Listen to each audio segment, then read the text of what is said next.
our previous videos, we have covered the history of the metagame up to this point and gone over my personal list of what qualities make a good deck. So now we're going to end the year by creating a traditional standard tier list. We're going over every deck in the game, over 20 different builds, and seeing how they stack up. To start things out, let's do a quick recap of how I grade my decks. First up is the ability to get over the opponent's monsters. This can be done by raising your attack via card or skill effects, but we're also giving credit for switching a monster's battle position. A deck scores 1 point if they have multiple bosses that can do this, or enough stat modification cards to make up the difference. We'll give a deck half a point if they rely only on stat boosters or a single boss to do this. Second is spell trap removal. We give 1 point for any deck with a built-in method to clear the field, and half a point for any deck that has to rely on Ghost Cyclone. Third is access to an advantage engine. We give full credit for having 5 or more cards that generate value, such as a full Sports Dragon package or the combination of Currybot alongside Seahorse Carrier or Paku Paku Chew. Half a point is given to either pure Beast or Aqua engines, but no points for a lone Currybot engine as that is too inconsistent. Fourth up is the deck's ability to break through a set 3 pass board. 1 point for Dragias, Kime Ruler, or a boosted Twin-Edged Dragon. Half a point for position flippers or piercing, and no points for decks that can't deal damage through a set 3 board. Finally is the ability to recur high-level monsters, such as through Phoenix Dragon. We'll give 1 point for 4 total recursion cards, including at least 1 in-engine method. Half a point for decks that rely only on Monster Reincarnation and the Barrier, and no points for a lone Monster Reincarnation. With that out of the way, we're going to take a page from Mario Party and start off with bonus stars. These are the 5 decks that, without duplicates, I think best showcase these traits. Each of these decks will get a bonus half a point. First up are Beast, Aggro, and Celerity, both of which excel at outing monsters and beating passive boards. Aggro has Ancient Arise Dragon alongside every single buff and debuff card in the game, while Dragias makes punching through boards simple. Celerity decks can swap bosses to defense mode, allowing their low-level monsters to clear without fear of trading. And if the opponent has a passive board, it's possible to land incredible killing blows with Kime Ruler and Piercing Samurai. Ancient Forces is my pick for recursion. Ancient Arise Dragon recycles Clear Ice Dragon, which recycles Phoenix Dragon, which can then recycle Ancient Arise Dragon. This deck has a competent, frightening grind game, even after the nerfs. My pick for best advantage engine is Cure Master Dian Keto decks. The skill's ability allows you to recycle a Seahorse Carrier and a boss monster at the same time, something that no other deck in the game does. And finally, as you may expect, the bonus for spell trap removal is going to Dragonic Resonance. Dragonic Slayer is the only monster in the game capable of proactively destroying your opponent's trap cards off the field. First up, we have a fan favorite deck, Diabolic King Beetle.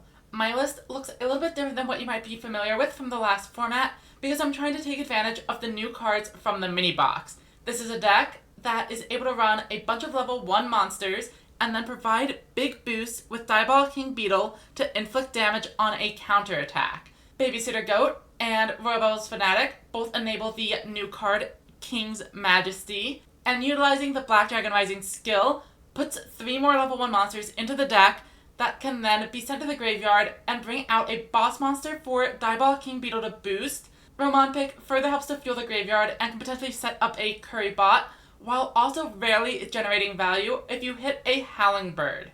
Dragias is an incredibly powerful card, but unfortunately it can't attack on a turn when you use the skill, so keep it in mind. Let's jump into the rating. In order to beat over the opponent's boss monsters, we have 3 copies of Red Eyes Black Chick, which provides a 400 attack debuff and then summons the Red Eyes Black Dragon. Due to the skill, this is very consistent, so we're counting that as 3 bosses. Then, we also have 3 copies of Diabolic King Beetle, which are able to boost Dragias, or even itself to deal with lower tier threats like Primogotarna relatively quickly into the game. For this, I'm giving it the full point. We give it half a point for the 2 Ghost Cyclones, and then for the advantage engine, all we have are the 3 Currybots and 1 Roman Pick, which usually is not going to work out, so no points there. For board breaking, we have Dragias, so we're good to go, and for high level recursion, we have the 3 copies of Red Eyes Black Chick, plus a monster reincarnation. That's 4 cards, so we're giving it a full point. That gives it a 3.5 rating, so let's go ahead and put it on the list. Next up is Explosion Drive, a deck that aims to use Accel to fuel Road Magic Explosion and inflict incredible burn damage. How good is it? Not very.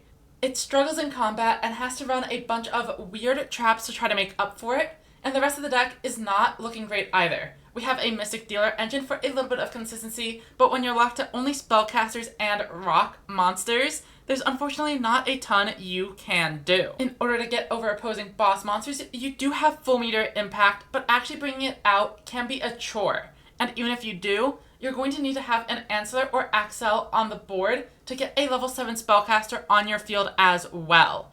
Answer can be boosted up to 2600 thanks to the Explosion Drive skill, but it isn't really that good when the opponent has any card like the Barrier to stop you in your tracks. Finally, Torna is able to change monsters to defense position, and that does count for something. Overall, I'm going to give it half a point for its ability to get over monsters. It's being saved a little bit here as it doesn't need to win combat very much to actually close out a game, thanks to the high amount of burn damage it does.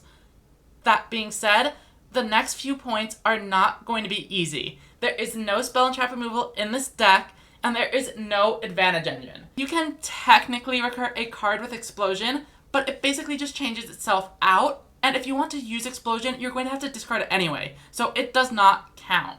Furthermore, it has no board breakers except for the 1 copy of Torna. Where it does get safe though is with high level recursion. Thanks to the skill, you can trade in those road magic explosions into any fire monster in your deck, whether it's a high level or a low level. You're not generating advantage, but you are able to get your bosses back. Overall, this deck scores just a 2 out of 5, and you can see why you never see it on the ladder. Next up is 7's Accel Road, a deck that uses the high attack power of 7's own Magician alongside a boosted monster from 7's Accel Road to overwhelm the opponent and take more damage than they receive on a counterattack. As you might expect, this deck has no problem dealing with boss monsters. Able to use a 3900 7's own Magician and a 2600 or 2800 level 6 monster. The deck even has Torna to change bosses to defense position and get over them that way. The deck gets half a point for the 2 Ghost Cyclones and another half point for running the Aqua engine. When it comes to board breaking, we only have Torna. Normally, this would only be worth half a point, but I am going to make an exception because 7's own Magician deals so much damage, it's similar to other decks running Dragias and getting a direct attack in. Finally, we have high level recursion, and we do run 1 copy of Recovery Force. This deck has a tendency to get their 7's own Magicians into the graveyard early, especially since one of them is able to be searched out. This puts 3 of them back in the deck and keeps you going into the late game. Overall, I'm going to give them half a point because there's only 1 copy. When we tally them all up, we get to 3.5 points, just like Beetle. However, we are bumping this deck up to 4 points, and that's because while 7's own Witch does not generate card advantage, it does actually save you a card. When you discard a card to summon out the 7's own Magician, you're getting it out for 1 tribute instead of 2. And you can turn any of your spells and traps into tribute material using this method. And when you combine the 3 Witch with 2 Seahorse Carrier, we end up with 5 advantage generating cards. So it gets the full point there. Rounding out our Yuga decks is Tempest Drive, which attempts to win by praying hard enough, I guess, and hoping the opponent will brick or deck out before you do. The deck has Bender Break, which can provide a big debuff to the opposing boss monsters, but it just doesn't stack up to other decks. How does it look if we're just looking at the rating? When it comes to beating boss monsters, we see every high-level monster in the deck is capable of doing so. Bender Break is able to send cards to the graveyard to do a massive debuff.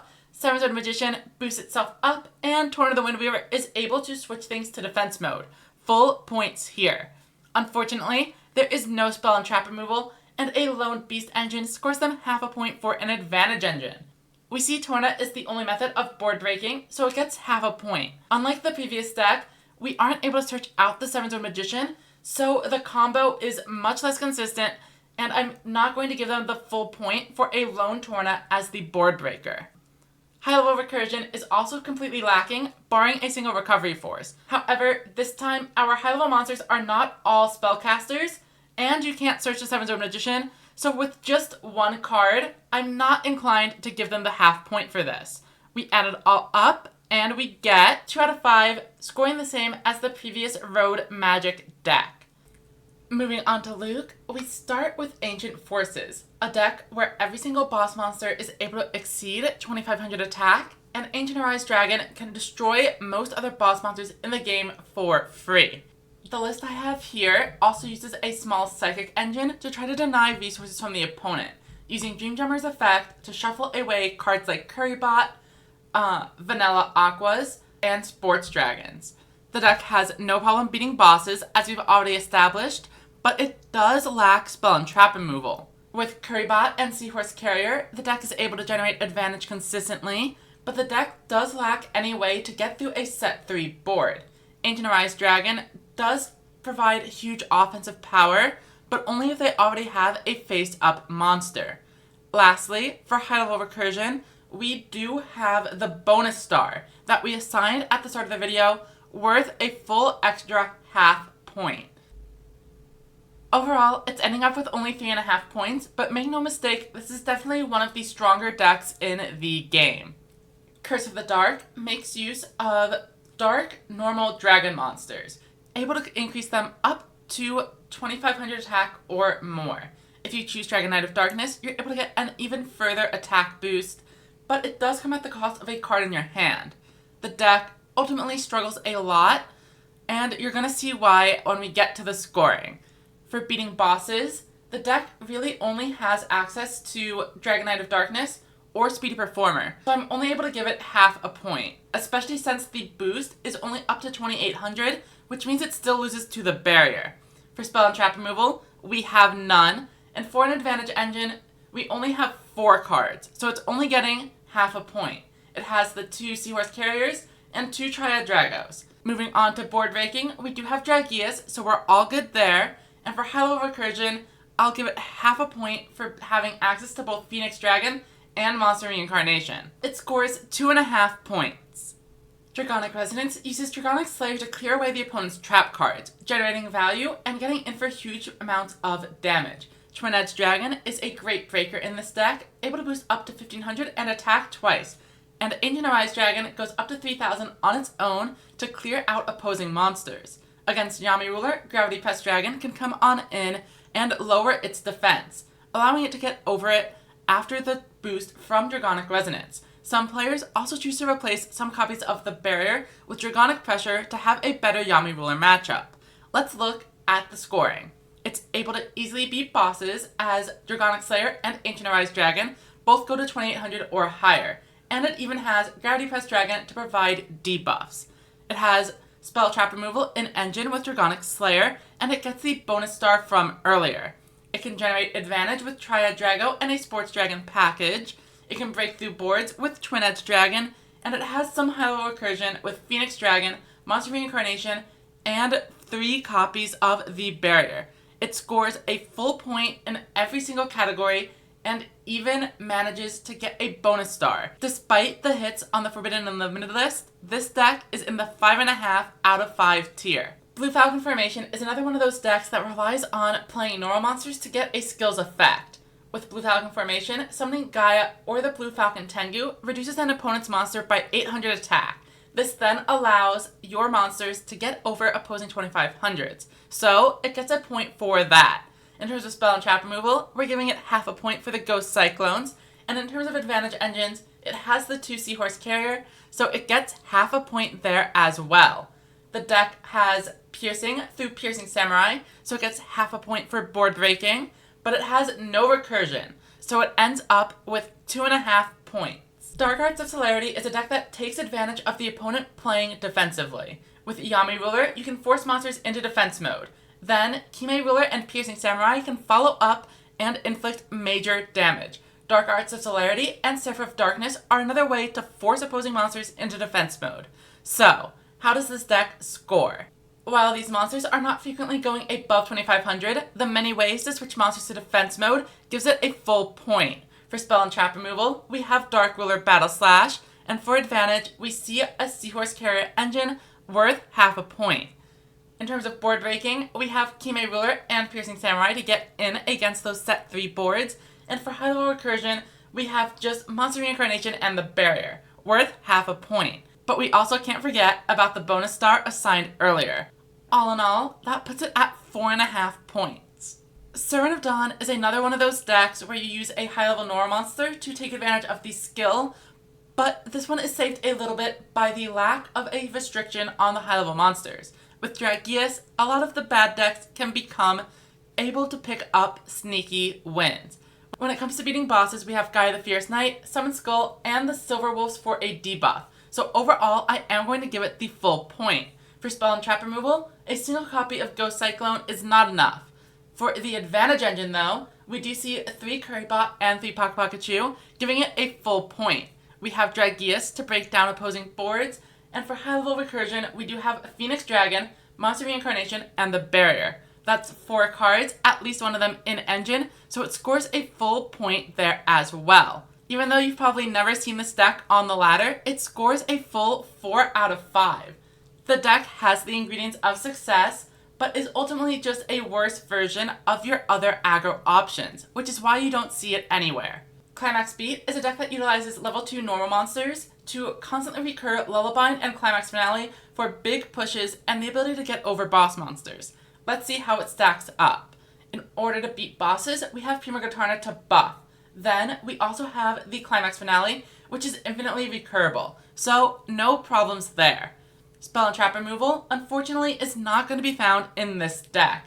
And when you come to advantage engines, there's only a single copy of Roman Pick, which is just not enough. Climax Beat is able to get you those copies of a Lullaby or Climax Finale, but it's not what we mean when we say generating advantage. We're talking about the ability to get out multiple boss monsters on the same turn.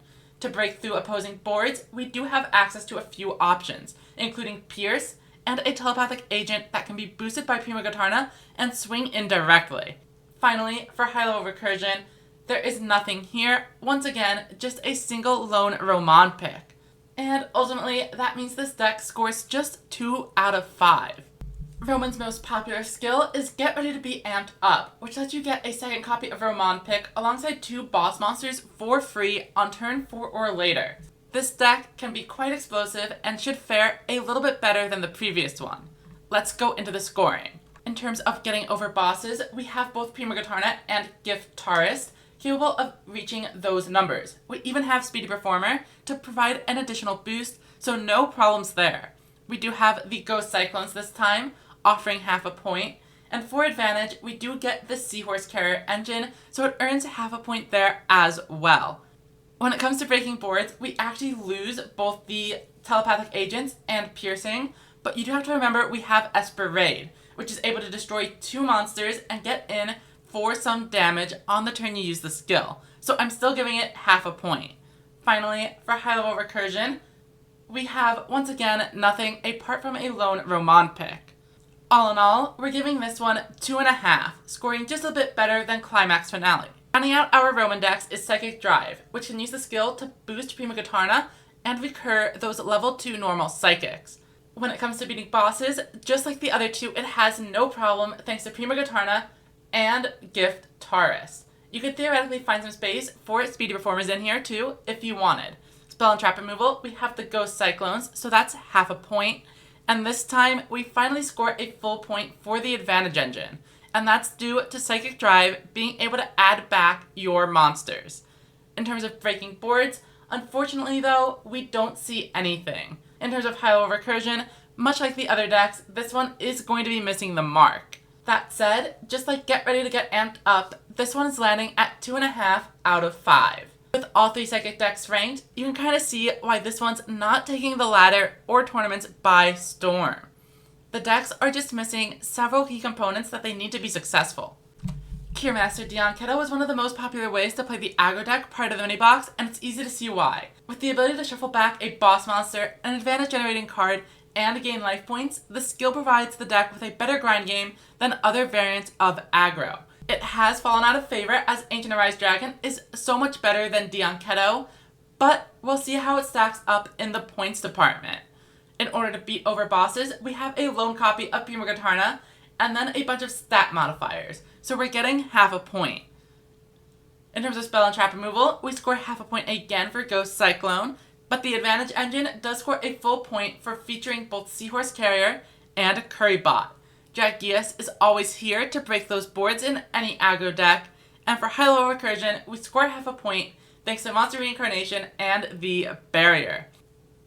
With the bonus star from the start of the video intact, we give it a score of 4 out of 5. Disco Fever, just like Summon's Accel Road, is a deck that's great at getting over the opponent's board, but struggles to properly defend itself on the counterattack. With the ability to boost all of your Aqua monsters into well-statted cards and provide plenty of disruption between Torna, Gravity Fast Dragon, and Triple Threat Thunder, let's see how this deck stacks up.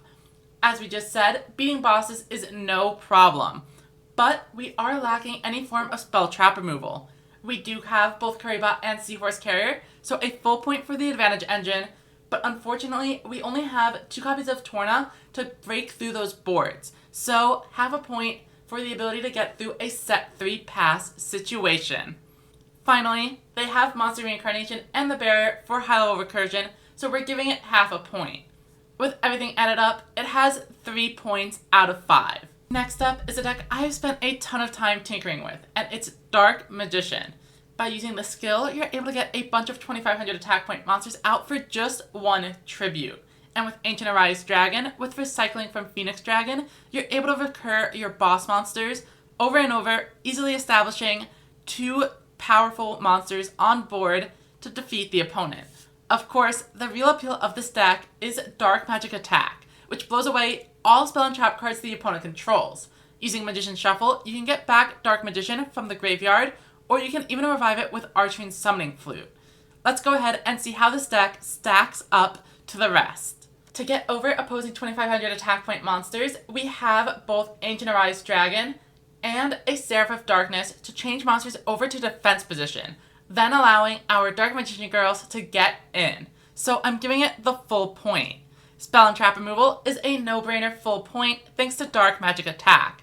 And when it comes to advantage, we get half a point for using those Seahorse Carriers. The deck does have a major weakness, and that's that it's not able to beat over set cards. Seraph of Darkness can change battle positions, but it's only on face-up monsters, so no points for that.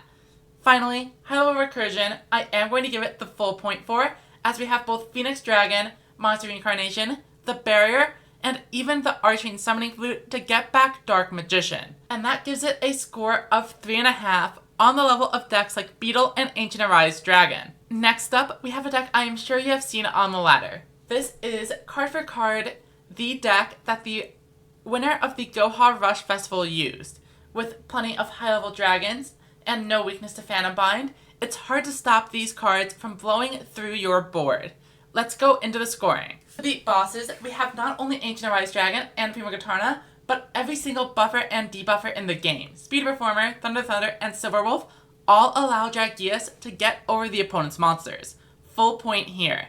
For spell and trap removal, Hammer Crush Deal is in engine, so we give it the full point here as well. The reason 2 Hammer Crush is good enough, but 2 Ghost Cyclone is not, is because Hammer Crush is a little bit easier to use. When you're fighting other decks, there are a lot of games where you'll have 2 monsters staring each other down, and Ghost Cyclone can't be used to destroy traps in that situation, whereas a Hammer Crush Deal can. Generating advantage, we see half a point for those Paku Paku Chew, and breaking boards is a full point thanks to Dragius. We get another half point for high-level recursion as we have the Barrier and Monster Reincarnation. And all in all, that gives us 4 out of 5. And with the bonus star from the start of the video, it actually moves up to the 4.5 tier. So let's move on to Noodle Ninja. Noodle Ninjas is an aggro strategy that uses the effect of Spice the Elite Noodle Ninja and the Noodle Art of Roastery to overwhelm the opponent. Under optimal conditions, you can form a board full of monsters with 4,000, 5,000, or even 6,000 attack points, capable of wiping out an opponent through Widespread Ruin or any other trap cards they may have set. Let's see how it stacks up. To get over boss monsters, we have Spice the Elite Noodle Ninja, but that's it. While it does technically boost up your other monsters, you're still relying on drawing a card you only have 3 copies of in the deck, so we're only giving it half a point. We have no spell and trap removal, and we only have half a point for advantage. Moving on to board breaking, we finally score a full point thanks to the inclusion of Dragias in the list. And with high level recursion completely lacking outside of a single monster reincarnation, it starts to fall into place why such an explosive, powerful strategy is not seeing a ton of success. The deck only scores 2 out of 5, but I will say it has some strengths that we are not accounting for on the list, and it's easily better than any of the other decks currently in the tier. While we don't have spell and trap removal, for example, we don't necessarily need it because our game-winning pushes can be so big that the traps don't matter. But we're not going to give it any extra points for that, as it does take time to build to that point, and an early widespread ruin can kind of ruin your game. Rounding things out, we have Black Dragon Rising featuring Royal Rebels. The deck is able to recur a level 7 monster using Black Dragon Chick, and then either have a multi-boss board or use it as a tribute to summon out your Heavy Metal and Growl, both of which need a level 5 or higher monster on the field to use their effects. This deck has some notably great matchups, such as the ability to consistently get out of the Yami Ruler lock by using your lower level monsters like Growl alongside Red Eyes Black Dragon, which can be special summoned with Chick. The deck uses Music Princess's Recital as tributing your tribute monsters in order to get out your big bosses, and actually utilize the effects can be draining on your card resources. And that's why the barrier doesn't really work out despite using a monster with 2400 attack as your main boss. Let's go into the scoring. We see to beat bosses, we have Royal Rebel Growl, and with Black Dragon Rising, Red Eyes Black Dragon is able to debuff and take out most other boss monsters in the game, so it gets a full point here. In spell and trap removal, we get half a point for the Ghost Cyclones, and we see both Currybot and Seahorse Carrier giving us a full point for advantage. The deck, unfortunately, has no way to out set 3 boards, but it can notably break through attack position boards pretty easily thanks to Heavy Metal's effect. However, that's not what we're scoring on, so it gets no points.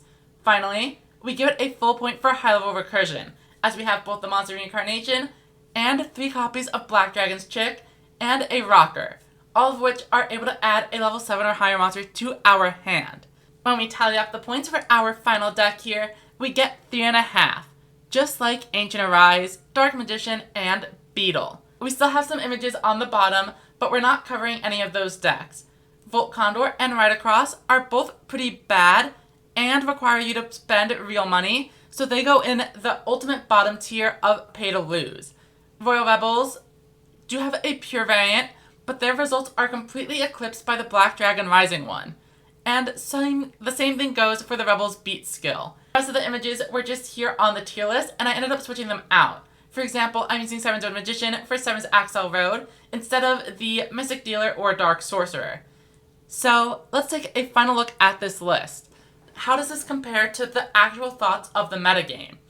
I would say Resonance, Celerity, and Beast Aggro are all in contention for the top spots. Most players probably don't think Resonance is the best deck in the game after the updated list, but it really does just do everything. And the format hasn't changed that much. I think this deck really is potentially still the best one, but I know it's an unpopular opinion. Other than that, on the low end, Ancient Forces is probably being undervalued a little bit. A lot of players do consider it to be right up there with Celerity and Aggro among the best decks. But here, it's sitting embarrassingly under Servant of Dawn, a deck nobody plays. The ranking system here is not foolproof, but I think we do see more success than not. Decks like Psychic, which have been underperforming, are flooding the bottom of the list. And decks that are doing well, like Celerity, are right up near the top. So, what do you think? Which decks should be higher? Which decks should be lower? Does this accurately represent the metagame? Let me know in the comments.